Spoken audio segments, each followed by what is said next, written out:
long, some 8 years now. 8 years now, all right. Onam I've loved Kerala for a long time. I'm not going to take too much time. I'm going to leave the stage to them. I've known Kerala for a long time. My books sell in big numbers in Malayalam. I utterly love the state. And among the things I love most about Kerala, as compared to many other parts of India, is they can take a joke. And amongst the best people who write humor, gentle ribbing humor on their own state are Malayalis themselves. This is a lovely, beautiful book which looks at Kerala in a very loving but gently funny way. Love the book. Onam in a Nightie is a funny and heartwarming non-fiction set in the pandemic in Kerala. The author, Anjana Menon, is a columnist and one of the founder editors of the business paper Mint, which is one of the reasons I started talking to her, because I utterly love that newspaper. She now runs her own content strategy firm. She loves people more than gadgets and dogs more than people, and divides her time between Delhi and London, though this week she has come to the conclusion that London is not the place to escape the Indian summer. And if there were any doubts, I guess today has laid that to rest. Sidin is a native of Pavaratti in Kerala. Did I pronounce that right? Pavaratti. It should be pronounced fast or slow? Pavaratti. Pavaratti in Kerala. Sidin Vadukud is the author of 4 books of fiction, 2 books of non-fiction, and several newspaper articles and columns. He has previously worked as the UK correspondent for India's Mint newspaper for almost a decade. I'm simply looking forward to this event. Thank you.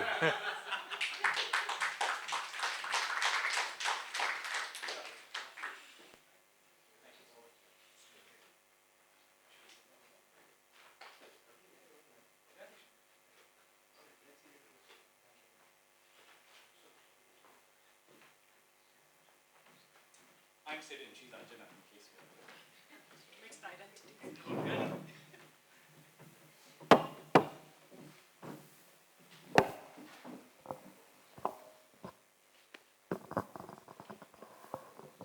So before we actually discuss the book, let us quite literally go to Kerala. Between the field and the bus stop was the pond, fed by a rivulet shallow enough for children to play in. Here I would halt for longer, peering at fish and tadpoles. This would almost always be accompanied by a plea for the torta, the rough cotton washcloth my grandmother kept with her so I could net the tadpoles.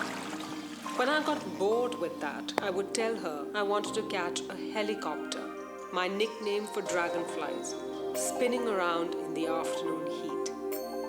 I rarely saw any in Delhi, but Kerala has 175 varieties of them, and many had made the pond their home. The dragonflies were a treat to watch, hovering, their wings flapping ever so slightly, lifting vertically and moving backwards and forwards in a constant dance. As I chased them, their bodies stiff as a stick, balancing their wings which shone like gossamer, the sunlight would make them iridescent, like a stained glass window in flight.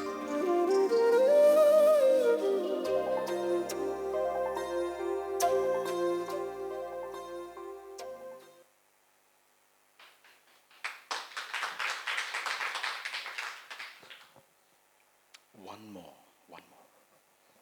The dying embers of the wood in the open stove, a magic pit from which all manner of goodies emerged. Roasted whole bananas, roasted cashews, papadums, browned seeds of the tamarind. The cook would retrieve the roasted foodstuff from the embers and place them on fresh banana leaves. Bananas were a favorite. We would wait for it to cool slightly, dusting off the light grey ash that had settled on the skins before peeling them. Then we would plop it into our mouths, blowing out to cool our cheeks, warmed by the heat of the roasted pulp sticking to our teeth. The stuff with the longer shelf life we would put into little paper cones to keep for munching later. And when it was time to signal the day had ended for the household, a fat pinch of frankincense would be thrown into the embers, which would hiss and spew white trellises that would waft slowly through the air. The soothing smell of the frankincense was used to erase the pungency of the day.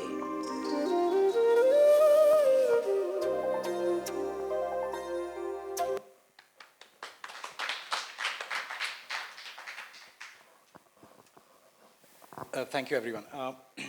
Welcome to book reading, panel discussion, one-on-one Discussion. interrogation That's true. on Onam in a Nightie. Thank you so much for coming. It's 32 degrees outside. Railway workers are threatening to strike. The bars are full of people at lunchtime. Welcome to Kerala. Welcome. So before we start, I'm using my phone to check notes. I'm not like trading cryptocurrency or something like that. Anjana, tell us a little bit about the two functional words on the cover. What is Onam and what is a Nightie? Well, a nightie is a little harder to describe because I think you have to read the book for it, but we'll reserve that for later. I'll read a passage about the nightie because it's a magical garment. Onam, of course, is, a festival. It's the harvest festival in Kerala and celebrated by all Keralites, cuts through class, religion, caste, everything. It's just the biggest festival. And you know it's Onam when you step out and you're going to be run over by 5 lorries, 10 bikes, and 15 cars, and then you just stand paralyzed and decide to rush back into the house. Correct. That is correct. It is a unique. I found the book unbelievably nostalgic. Like I was tremendously moved, even by the video. I found it very moving. We'll go a little bit, I think, into our own kind of personal experience of being a Malayali, but kind of a sneak peek. What you're wearing in the video is a nightie, correct? No, I've tried to mimic that here, but the length is all wrong. So, give us a little bit of the history of how this book starts. The pandemic happens, correct? You have to go to Kerala because you want to spend time with your family during the lockdown, correct? Is that how it happens? No, I have to go to Kerala because my mother's bullying me. Very good. She's calling up and she's pestering me and she's telling me that, we're stuck here. Well, basically they're bored because they can't go out. And they think having the kids over will be entertainment, the usual family drama, a little bit of a few spats here and there, a few laughs here and there. And she gets to bully me, the adult me after many years. So she kind of calls and says, what are you doing there? It's work from home. And I tell her, well, yeah, I am working from home. This is home for me. And then she kind of says, no, I'm not feeling well. And she does the normal emotional blackmail that all Indian mothers do really successfully. And I cave in and I say, okay, fine, we have to go. And then I discover that irrespective of whether I've tested negative or positive, I have to do a 14-day room quarantine. And that's how the book starts because, when I get there, my parents sort of, they take the rule book very, very seriously down to the T. So I think when I landed there, I realized that my parents are not going to make eye contact with me. Those were the days you thought Corona is going to leap from this eyeball to that eyeball. So, and there I was, shut in this one room, pretty much, on the top floor of the house, with nothing to do. And by the time I'd got there, I was already done with Netflix hell. So I decided to write. Did you start writing immediately? As soon as your quarantine in Kerala started, did you have that Indian journalist urge, wait, I can turn this into an article? Did that happen to you? No. I have extreme FOMO. In fact, someone just asked me in the audience while we were chatting, are you active on social media? I'm not. And my Facebook posts, the algorithm, Mark Zuckerberg, I have to have a chat with him at some point in time. He's rigged it in such a way that very few people see my posts. So, I'm one of those people, I'll get 3 clicks, and I'm like, wow, 3 clicks today, I've done really well for myself. So I thought, okay, well, there's nothing to do. There's Facebook. No one's reading this nonsense. Let me just write what happened at the airport today. And then I saw 15 clicks, and I was like, I'm a little bit of a queen bee now. Let me, try another few. And so that happened, and then it kept rolling, and then I knew that I was queen of the castle when people started sending me messages on WhatsApp saying, where's your post today? Right, what happened today morning? And then I realized, well, obviously a lot of people are enjoying it. And I was getting messages from friends in the US, in the UK, people who rarely got in touch with me on Facebook were saying, we discussed your posts today during dinner, with my husband who's so-and-so and my kids. And I thought, oh, family dinner conversation. Maybe there's something to it. I have a bad throat. It's not COVID. I just tested before coming. It's not monkeypox, because I don't think it's monkeypox. It could be something new. What I really like about this book is it's one of those rare non-fiction books where actually talking about it is full of spoilers. You know what I mean? It's a rare non-fiction book where you actually I don't want to say anything, but I have to, because otherwise, like for example, some of the really charming things is how your mother would come halfway up the stairs, leave the food, and then you would come halfway down the stairs and pick up the food, because that's what quarantining rules meant. No one could go beyond 50% of the number of stairs. Now, before we kind of go into, it's just full of the most amazing stories. I will not spoil as many as I can. Tell me a little bit about your experience with Kerala itself. Were you born there? How long did you spend outside the state? What's those encounters like? So no, I wasn't born in Kerala. I was born and I was raised in Delhi. And, I think a lot of people would say that I'm a Mallu Punjabi, which is a Malayali, but, really like a Punjabi. Well, I think they really mean hussy, but they're being polite. So, so I was raised in Delhi, and the only time I ever went to Kerala was for the holidays, when my parents decided they want to get rid of me and my brother, and it's time that the grandparents kind of took over for a month and a half and kept us busy. And so that was really, my memory of Kerala was from my childhood. And then my parents kind of retired to Kerala. I mean, that's what they say, but they've been shuttling between Delhi and Kerala for the last 20 years. And so I do often go and see them, especially when I'm traveling, say, to the southern part of the country. I'll drop in for 3 days and 4 days. So I've never really stayed there for an extended period of time. And the minute you land there, the first thing they'll ask you at the airport is, not from Kerala, right? So when you get there, they signal to you that you're an outsider. And pretty much I've always felt like an outsider. Were you wary when you came to Thrissur for your quarantine? Were you expecting, were you an outsider who became an insider? How did that happen? So I think, when I came in, I clearly saw myself as an outsider, and I sort of had this thing in my head that, of course, we were all trying to second guess how long the quarantine would start. And the Indian, establishment tried to tell us that it's only another 10 days. It's only another week. And that 10 days and week, including the world over, right, ran into months and months. So I think in my head, I thought, okay, 10 or 15 days, I'll indulge my parents because they've been heckling me. And in 15 days, they'll be so fed up that they'll buy my tickets and say, just leave. So that was the grand plan.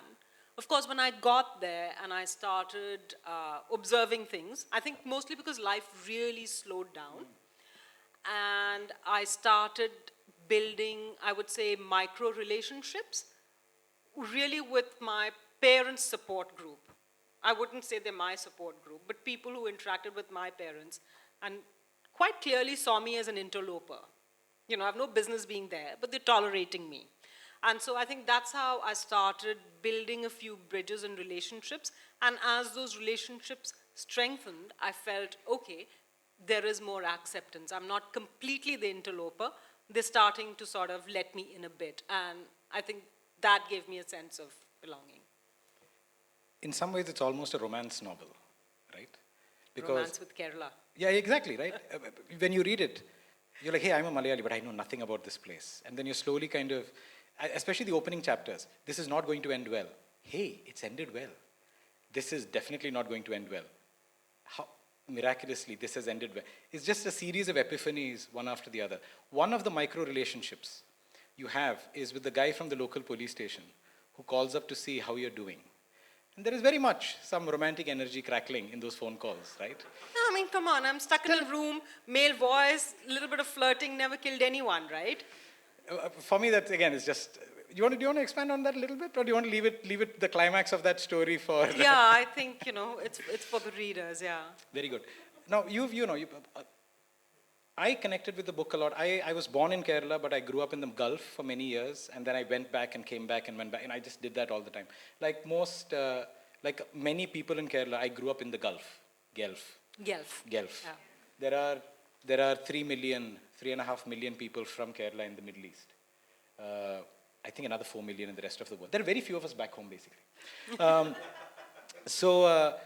For me, it was just unbelievable. Like even the video, the cooking the banana inside the Stove. the sweetness of smoke. Yeah. That your grandmother cooking something, the sweet, it just, Many years ago, I was in Oxford for something, and somebody was burning a boat. I don't know if it's legal or illegal, but they were just burning a boat. And the smoke hit me, and I immediately was back in the kitchen doing stuff. For you, how much of the book is, and we'll get to Thrissur in a bit, because I'm sure not everyone knows where Thrissur is. How much of the book was discovery, how much of it was rediscovery for you? How much was it nostalgia, how much was it new for you, going back to Kerala? So I think it was a balance. It was a pretty good mix because as the stories unraveled, it triggered a memory. And the minute it triggered a memory, I wrote that memory into that story. And so I think it's probably 50% each. And in some ways, it also, it brings the whole world closer and makes it more intimate for me. Excuse me. One of the things, this is a generalization, but one of the things that came out from your book is, I don't think it's unique to Kerala, but I think there's a particular way in which malice works in Kerala, which is people individually can be quite horrible to each other, but put three Malayalis together and they just do nice things. Which is often the opposite of other societies, right? Where people individually, they'll say nice things, put them together and they'll just burn the place down. So one of the things that comes across is just completely low context compassion. That just comes throughout in your book. People who have no reason to be nice to you, please visit Kerala. The tourism income is important to us. People are just... And those tourism videos, not to yes, forget. God's own country. God's own country. People are just nice to you with no context. Does that, again, without spoiling the book, did that surprise you? It did, but when I think back, I'm also wondering whether it was because it was a peculiar time in history, right? There was a COVID lockdown, everybody was kind of living in fear, and I think the sense of community is what was really the most important thing at that point in time. I think people figured that they would have to act before the establishment acted for them. And I felt that played a big role in how people were kind. I've described instances in the book where people in my parents' ecosystem, so to speak, like the electrician or the chemist, some I've mentioned, some I haven't, they're always trying to volunteer. I mean, they're always offering some sort of service to the parents, to my parents, whether it's like, can we go get vegetables for you? Can we do this for you? Can we run errands for you? So I think COVID sort of heightened that sense of we have to help each other. I think, because I have heard stories about that in other parts, places like Delhi where that's not common. You still had people trying to come together and help each other. So I think some of it has to do with that. But traditionally as well, whenever you think of like a crisis, for example, in Kerala, the floods, people came together. Before the government could get its act together, people got their act together. The famous story of the fishermen, which I've mentioned in the book, how they took out their fishing boats and went into areas where, even the army was struggling because the water was 2 stories high. And they didn't wait for the government, they didn't ask for money, they didn't ask for donations. They just put their own money to fuel the boats, buy the gas, went out, picked man, woman, child, pet, everything, put it into their boats and brought them to safety. And they acted before anyone did.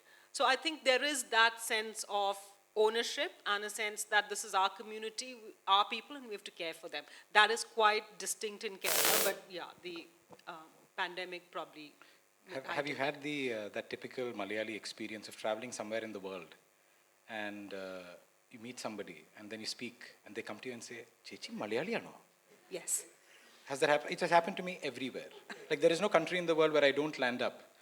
And in the first 15 minutes, somebody's like, welcome to Slovenia, but it's Chetan Malayali ano? So it's, oh, where? And inevitably, we're all related to each other, right? Somebody knows somebody, Shashi Tharoor's cousin. I mean, that's always how relationships are.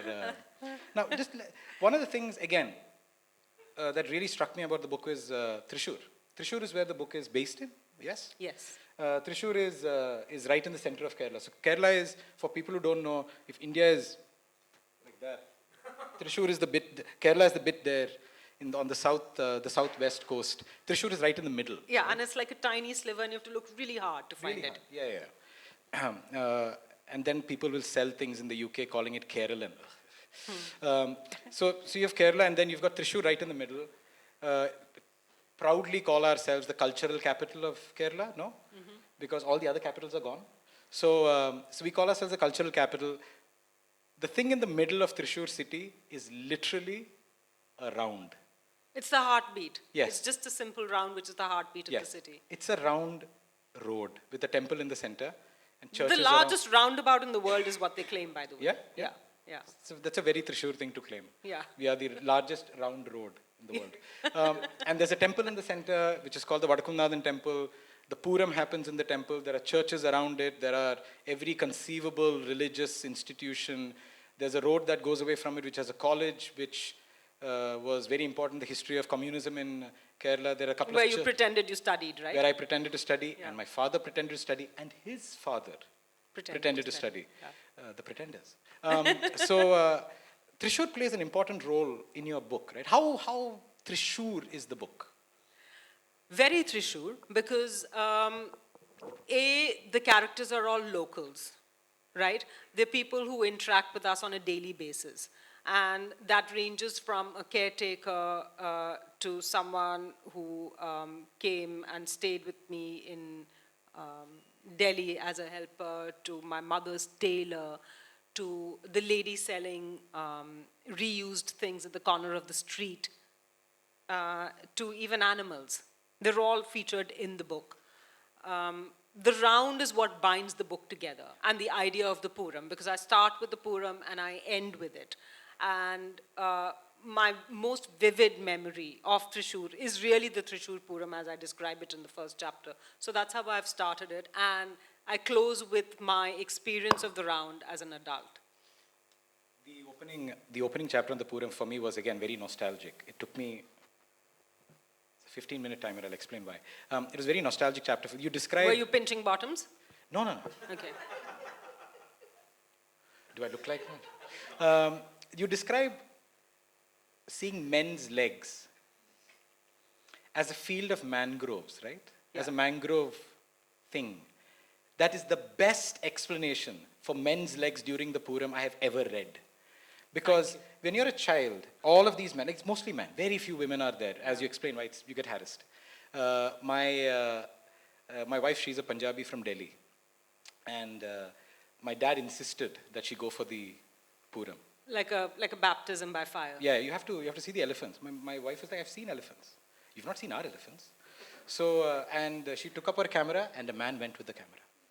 And, but it is literally, everyone, all the men wear dhotis, and all the munda is half folded because it's very hot. And if you sit down, what you literally see is a field of mangrove. Like hairy legs covered in a sheen of sweat, and in the distance you can see elephants. So, do you like the legs? Do you like the elephants? The Puram is really iconic. The Thrissur is very iconic in your book. But because we're halfway through 30 minutes, let's take a little reading break. Okay. And let's for me, my favorite part of the book, the Nightie, right? We need to. Let's talk about the Nightie for a bit. The garment I nearly wore but didn't. You should. I would have. I have no problems. I have one at home. No, I just thought, it's already so hot, I didn't want to Increase bring this. Yeah, exactly. It would have been self-combust. I'll read a couple of passages on the Nightie where I describe the Nightie, and it's in the main chapter, which is Onam in a Nightie, which is also the title of the book. And the few passages before that are about Onam, and then I'm talking about the Nightie. The Nightie, which is basically like a boxy maxi, is a dress of convenience and chores. It is almost impossible to find women in Kerala who don't have a clutch of nighties. Even helpers will turn up for work in a sari and then change into a nightie before they begin work. You can spot women in nighties doing quick shopping runs, the ends of a petticoat peeping out like the frayed bristles of a toothbrush. You see them nighties knotted at the waist, hauled up to their knees, washing clothes, sweeping, often exposing hirsute legs. Legs on which hair gets patterned into multiple deltas as it makes way for the sweat cascading down their calves in the tropical heat. It is also the dress of comfort.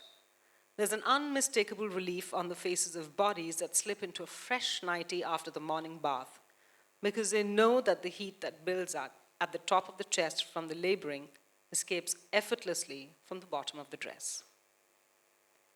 It's a dress of ventilation, gifted to the Kerala woman. Nighties are also used to judge a person's character. One of my uncles once rejected a matrimonial alliance after the girl he went to see in an arranged match came out in a nightie to greet him. In those days, the early 80s, the nightie was an import from the Middle East.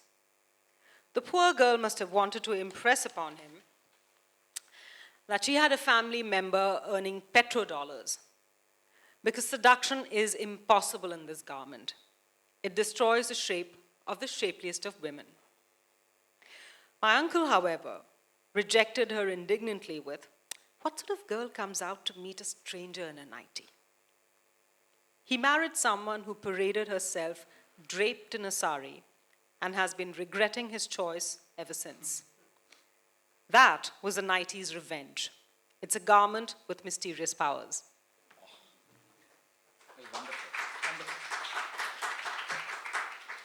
I think nighties are sexy, personally. You're a Keralite? Yeah, it works for me, you know. Being a Middle East, being a NRI, non-resident Indian Malayali who grew up in the Gulf, Who frequently... shipped all, no doubt you carried a few nighties in your bag every time you came Ritual. to Kerala. Don't come to Kerala if you don't have nighties, VAT 69 whiskey, and Brute aftershave, right? And you had to carry all of these things with you, right? The three pillars of tourism. And you had to carry various forms of nightie, right? You had to carry baggier, sexless nighties for the older women, svelte nighties for the, Once my mum bought a sleeveless nightie, chaos at home. Like, it was complete. My grandfather was like, "Go back to the Gulf." We do not show sleeve, what is this? We don't show skin like that. Yes, I know, right?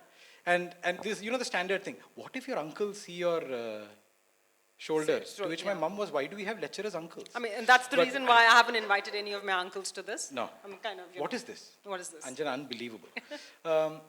So we see it from the perspective of, well, if not a native Malayali, from a very Malayalis, right? How have people spoken to you about non-Malayalis? How have they received? Tamilians obviously with jealousy. It's fine. We are the best state. They don't like that. That's fine. That's okay. How have non-Malayalis reacted to the book? Tell me a little bit about that.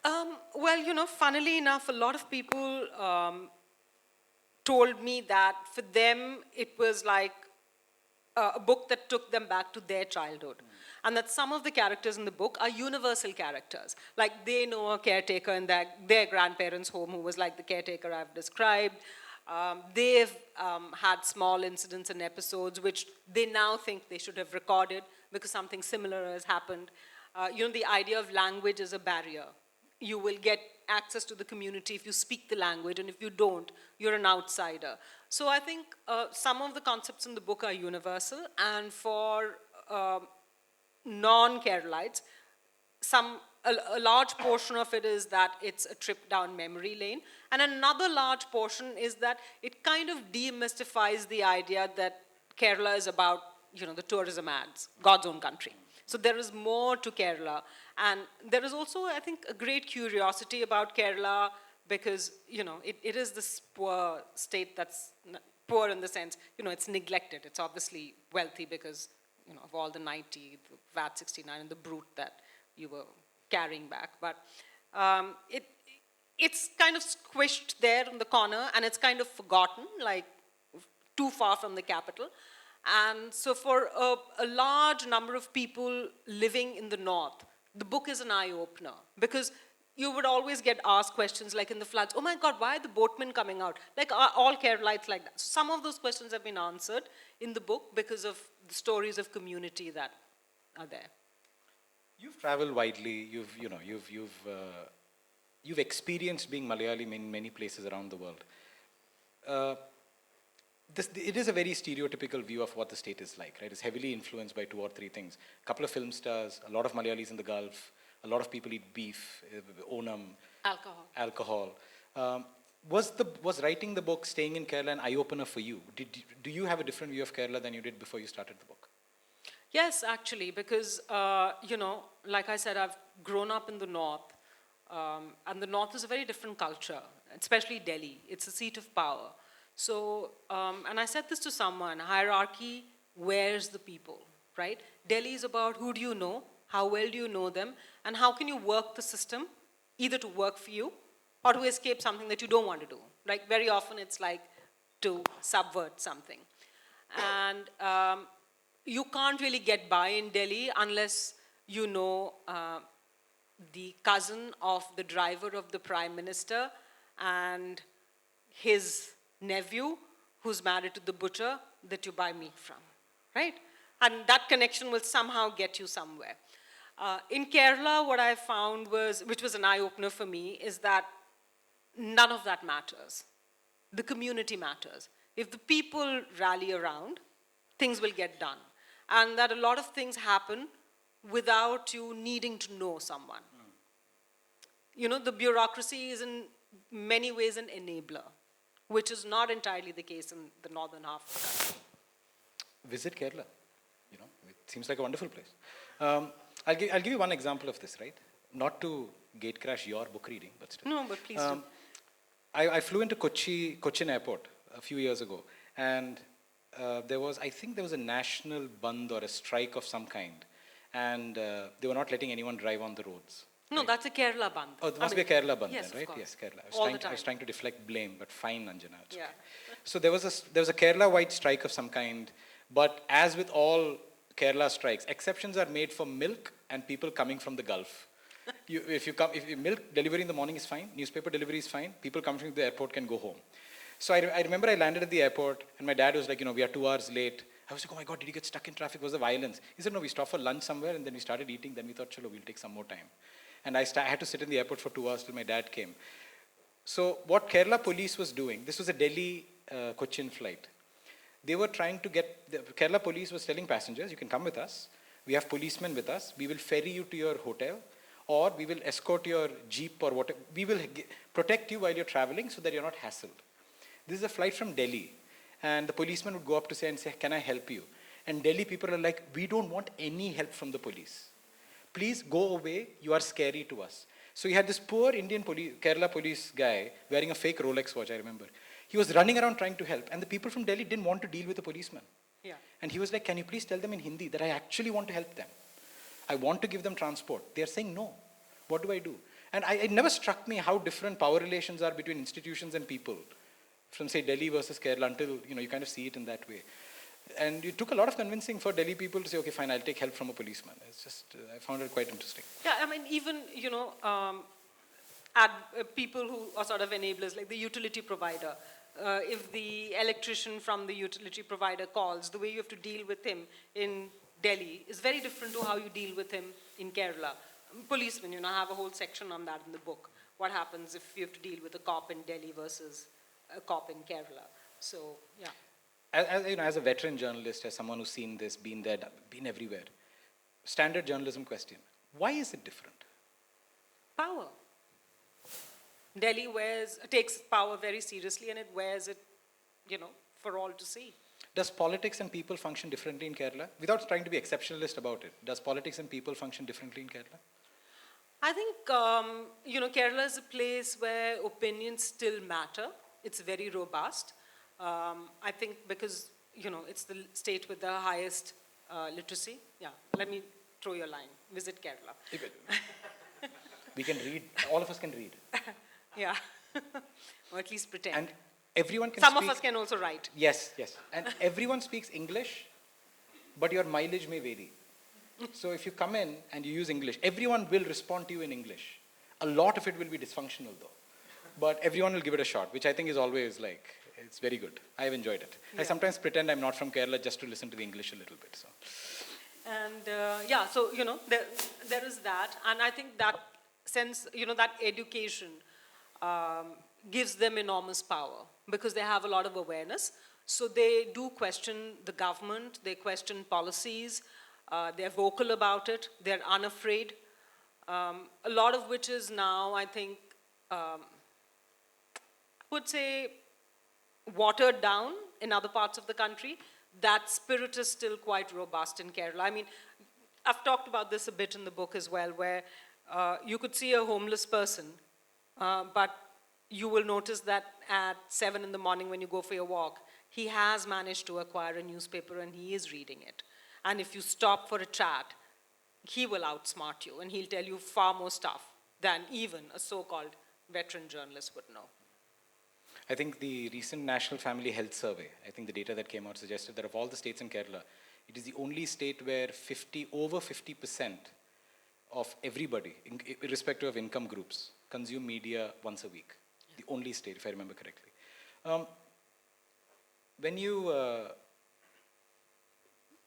When did you sit back and think, okay, I have got enough material for a book? I think this is going to be a banging good book. When did you get that realization? No, I sort of wasn't that confident. I just thought, I have a few words. So I think when I was doing the Facebook post, a couple of friends messaged me and said, we think this is a book. And I was like, really? And then I asked my mother, who's obviously like the most critical human in the world, right, when it comes to me, do you think it's a book? And then she looked at me and she said, yeah, I think maybe it is a book, because even I've been reading your Facebook posts and they're quite funny.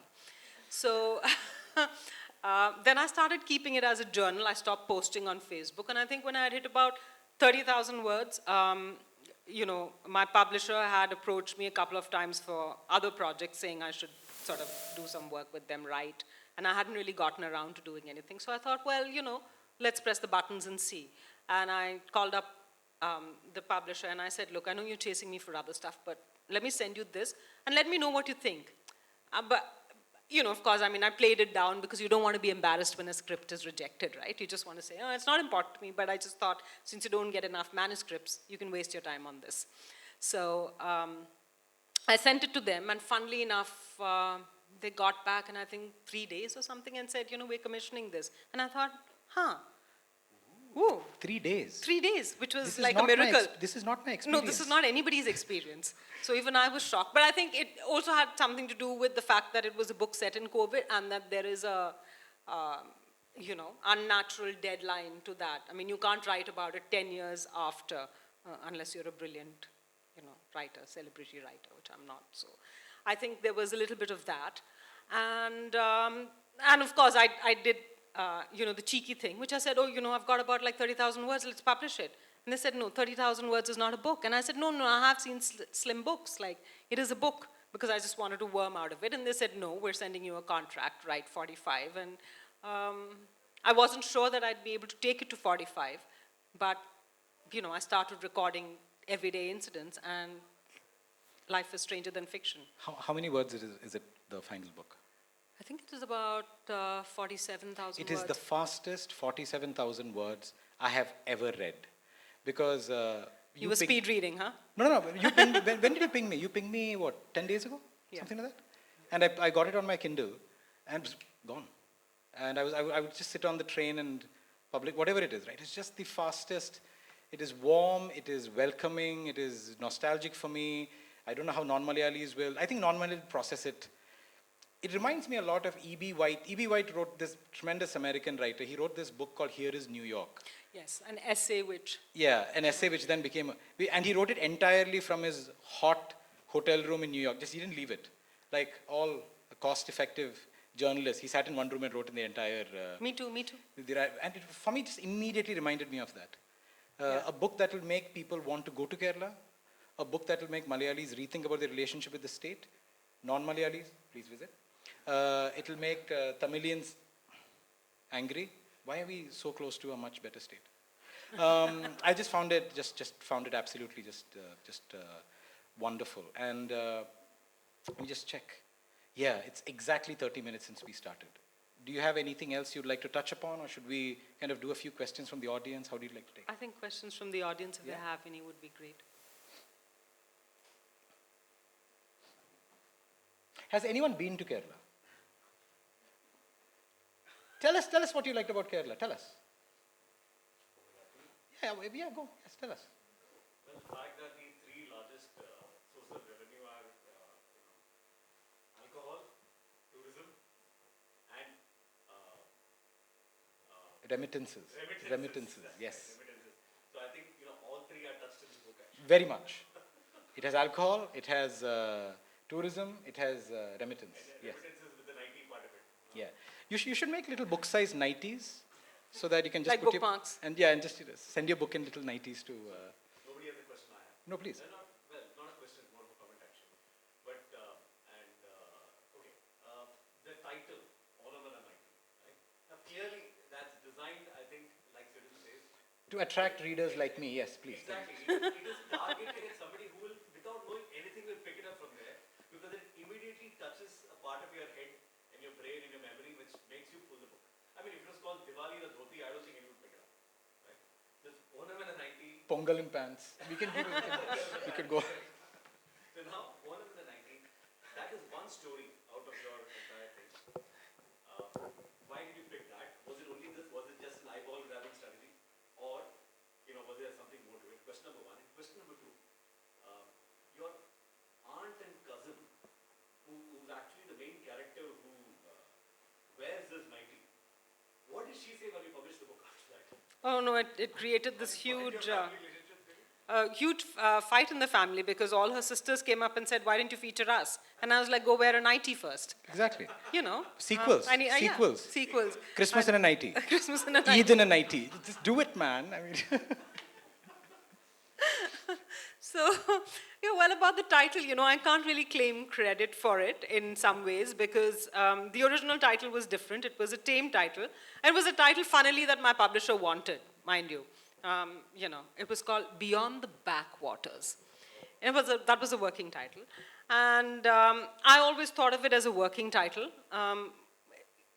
The day before the book was being published, you know how publishers are, they'll call you and say, it's going into print tomorrow. And I'd been asking them for a while, title, and they hadn't really responded. And I said, so what is the title? We have to have this discussion, we haven't discussed it. And they said, no, what you have? And I said, no, that's a working title, it can't go. And they said, why? And I said, because it's not funny enough. That was a working title because, Kerala, backwaters, beyond, as in something more than that and all the rest of it. And they said, no, we think it's perfectly fine. And I said, no, it's completely imperfect. And they said, okay, fine, you've got 2 hours. Come up with an alternative title. And I was like... You look at yourself in the mirror. And you're like, wait, I'm wearing an IT. No, nothing half as exciting as that. So I called up, I called 1 or 2 friends and they said, nobody likes pressure. They said, oh, Beyond the Backward. No, maybe, yeah, it's okay, I'll still buy your book. Yeah, but, I'd like more than 5 people to buy the book, right? So I called up this friend of mine who's also a journalist, Madhavan Narayan. He's really funny and he used to crack me up all the time. We used to hang out together quite a bit. And all the conversations with him would end in laughter. So I thought, let me call Maddie up. And I called Maddie up and I said, I'm in this conundrum. This is the title of the book. And he said, oh, yeah, it's boring. I said, thank God you agree. Now let's, And then he asked me, what are the chapters in the book? And then I said, there is this chapter and this is one of the key chapters and it's about this cousin of mine in a nightie and it's Onam. And he said, yeah, but then why isn't that the title, right? Onam in a nightie. And I was like, that's right. Onam in a nightie. He said, it's funny and like you said, if you see it at the airport, someone will stop. Whether they buy the book or not, they'll stop and they'll read the title again and that's what you really want. And that's how the title came about. So I'm quite grateful to him. It was there in the book and I couldn't see it and it's fantastic. He could see it. You like food? Onam.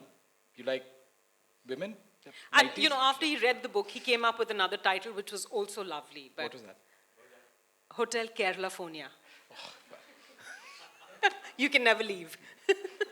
But just to kind of extend from that question, have you burnt bridges with this book? Are there people you've mentioned in the book who came and said, how dare you? No, actually, I think people were quite happy that they've been featured in a book.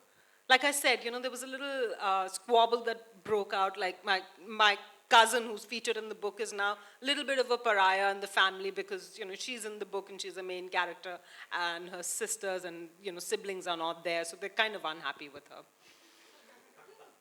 Yes. Does the policeman know? The policeman doesn't. No, he doesn't know. Because I have no way of getting back in touch with him. But hopefully, I've said flattering stuff about him, so he'll... I might have contact. Kerala's only policeman who doesn't watch porn videos, right? Sorry. Maybe. Question, yes. Much like you, I went to Kerala as well during COVID, and much like you, I spent 2 weeks in a room. Unlike you, I went there in spite of my parents' wishes, because I wanted to see them in Kerala. And they actually took a kind of sadistic pleasure in locking me up in that room for 2 weeks, and then it was time to go. But one thing I observed, a lot of things that you mentioned were very interesting, and would identify with them a lot. But one of the things I observed was this weird organic e-commerce that had cropped up. And I'm not talking about apps and all the kind of cool stuff. Like everybody was suddenly on WhatsApp. The milkman, the taxi driver, the banana seller, and there was this weird little trust-based e-commerce that was going on WhatsApp, and you get paid eventually some point with bank transfers. And the fascinating thing was the oldest people, the most untech savvy people actually suddenly became, passionate, champions of technology and WhatsApp and electronic payments and whatnot. That I found to be absolutely fascinating. You Yeah, should have written a book, though. You didn't write your book.